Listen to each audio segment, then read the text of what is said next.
And now chapter 8, Offenses to be Avoided. Lokanang hitakarinav tribhuvane mannam saranyakanam nana. In the supplementary Vedic literature, there is the following list of 32 offenses in the matter of serving the Lord. 1. One should not enter the temple of the deity in a car or palanquin, or with shoes on the feet. 2. One should not fail to observe the various festivals for the pleasure of the Supreme Personality of Godhead, such as Janmashtami and Ratha-yatra. 3. One should not avoid bowing down before the deity. 4. One should not enter the temple to worship the Lord without having washed one's hands and feet after eating. 5. One should not enter the temple in a contaminated state. According to Vedic scripture, if someone dies in the family, the whole family becomes contaminated for some time according to its status. For example, if the family is Brahmin, their contamination period is 12 days.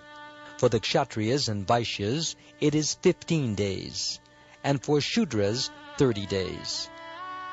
6. One should not bow down on one hand. 7. One should not circumambulate in front of Sri Krishna. The process of circumambulating the temple is that one should begin circumambulating from the deity's right-hand side of the temple and come round.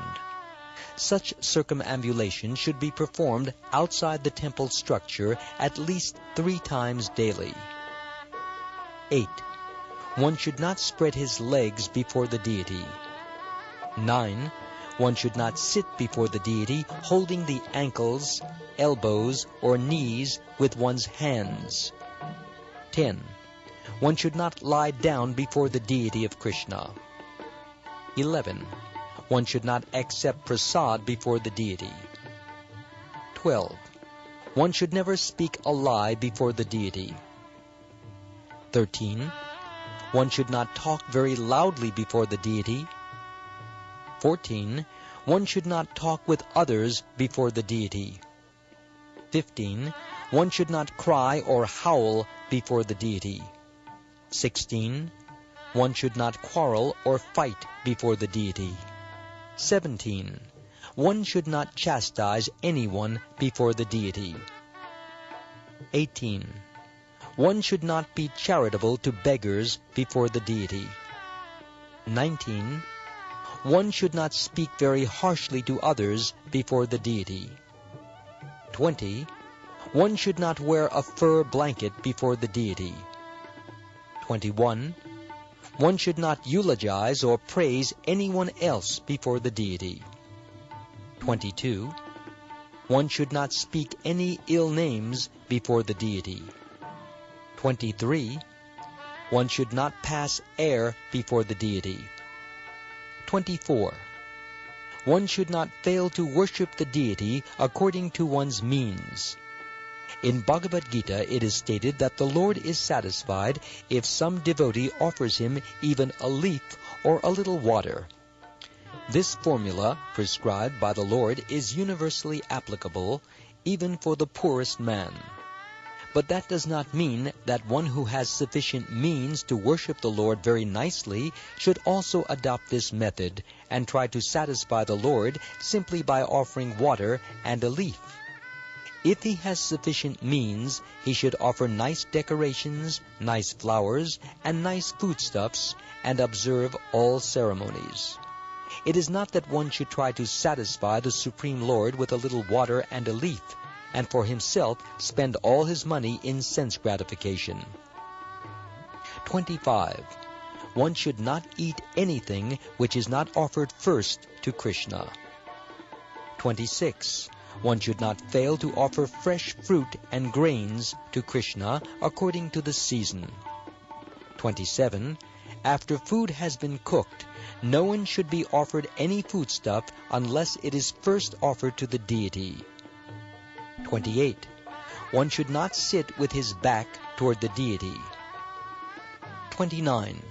One should not offer obeisances silently to the spiritual master, or in other words, one should recite aloud the prayers to the spiritual master while offering obeisances. 30. One should not fail to offer some praise in the presence of the spiritual master. 31. One should not praise himself before the spiritual master. 32. One should not deride the demigods before the deity.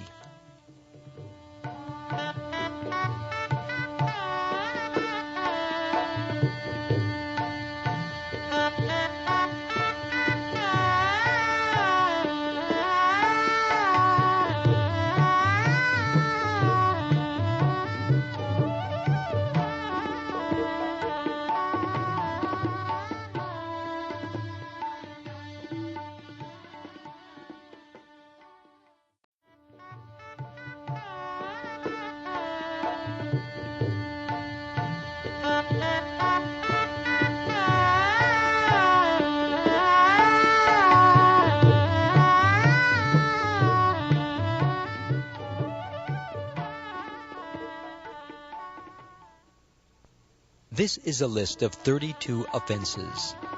Besides these, there are a number of offenses which are mentioned in the Varaha Purana.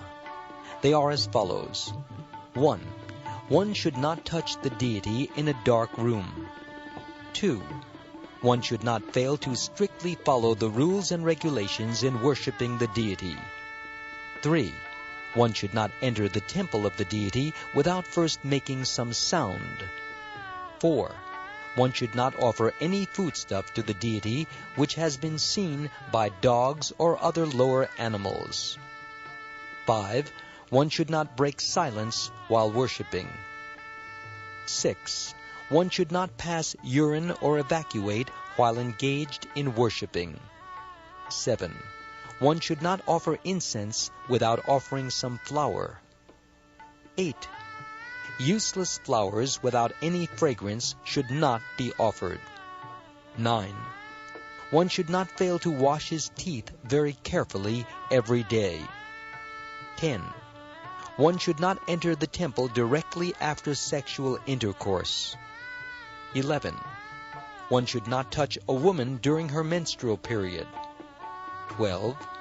One should not enter the temple after touching a dead body. 13. One should not enter the temple wearing garments of red or blue, or garments which are unwashed. 14. One should not enter the temple after seeing a dead body. 15. One should not pass air within the temple. 16. One should not be angry within the temple. 17. One should not enter the temple after visiting a crematorium. 18. One should not belch before the deity. So until one has fully digested his food, he should not enter the temple. 19. One should not smoke marijuana or ganja. 20. One should not take opium or similar intoxicants. 21. One should not enter the deity room or touch the body of the deity after having smeared oil over his body. 22. One should not show disrespect to a scripture teaching about the supremacy of the Lord. 23. One should not introduce any opposing scripture. 24. One should not chew betel before the deity. 25. One should not offer a flower which was kept in an unclean pot. 26. One should not worship the Lord while sitting on the bare floor. One must have a sitting place or carpet. 27. One should not touch the deity before one has completed taking bath. 28. one should not decorate his forehead with the 3-lined tilak. 29. One should not enter the temple without washing his hands and feet.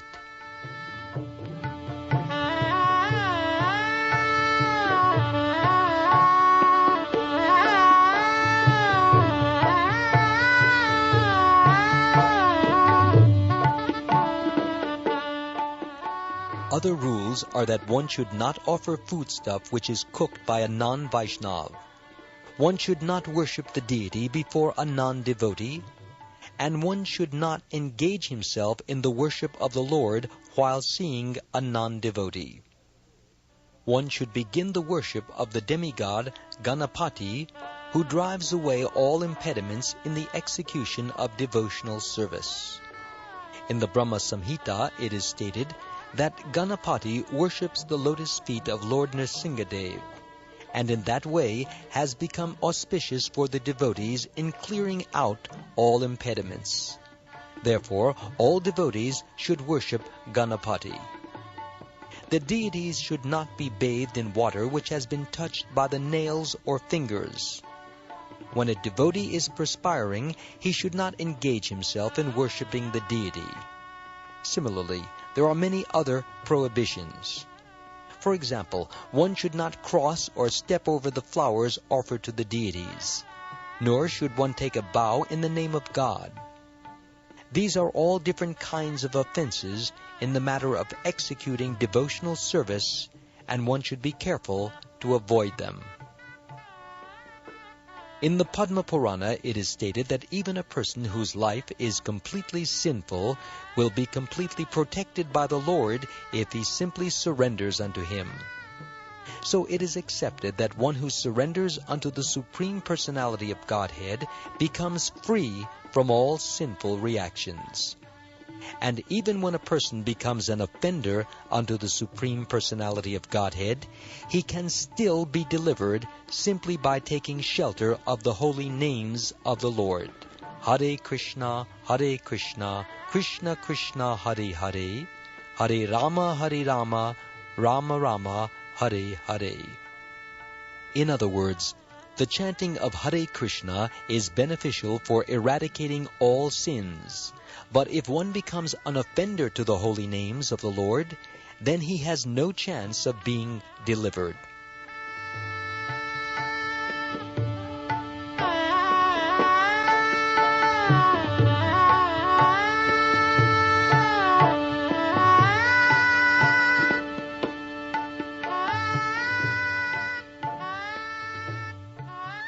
The offenses against the chanting of the holy name are as follows. 1.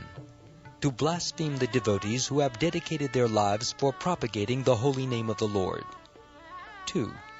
To consider the names of the demigods like Lord Shiva or Lord Brahma to be equal to or independent of the name of Lord Vishnu. Sometimes the atheistic class of men take it that any demigod is as good as the Supreme Personality of Godhead, Vishnu. But one who is a devotee knows that no demigod, however great he may be, is independently as good as the Supreme Personality of Godhead. Therefore, if someone thinks that he can chant Kali Kali or Durga Durga, and it is the same as Hare Krishna, that is the greatest offense. 3. To disobey the orders of the spiritual master. 4. To blaspheme the Vedic literature or literature in pursuance of the Vedic version. 5. To consider the glories of chanting Hare Krishna to be imagination. 6. To give some interpretation on the holy name of the Lord. 7. To commit sinful activities on the strength of the holy name of the Lord. It should not be taken that because by chanting the holy name of the Lord one can be freed from all kinds of sinful reaction, one may continue to act sinfully, and after that chant Hare Krishna to neutralize his sins. Such a dangerous mentality is very offensive and should be avoided. 8. to consider the chanting of Hare Krishna one of the auspicious ritualistic activities offered in the Vedas as fruitive activities or karma kanda. 9. To instruct a faithless person about the glories of the holy name. Anyone can take part in chanting the holy name of the Lord, but in the beginning one should not be instructed about the transcendental potency of the Lord. Those who are too sinful cannot appreciate the transcendental glories of the Lord, and therefore it is better not to instruct them in this matter. 10. To not have complete faith in the chanting of the holy names, and to maintain material attachments even after understanding so many instructions on this matter. Every devotee who claims to be a Vaishnava must guard against these offenses in order to quickly achieve the desired success.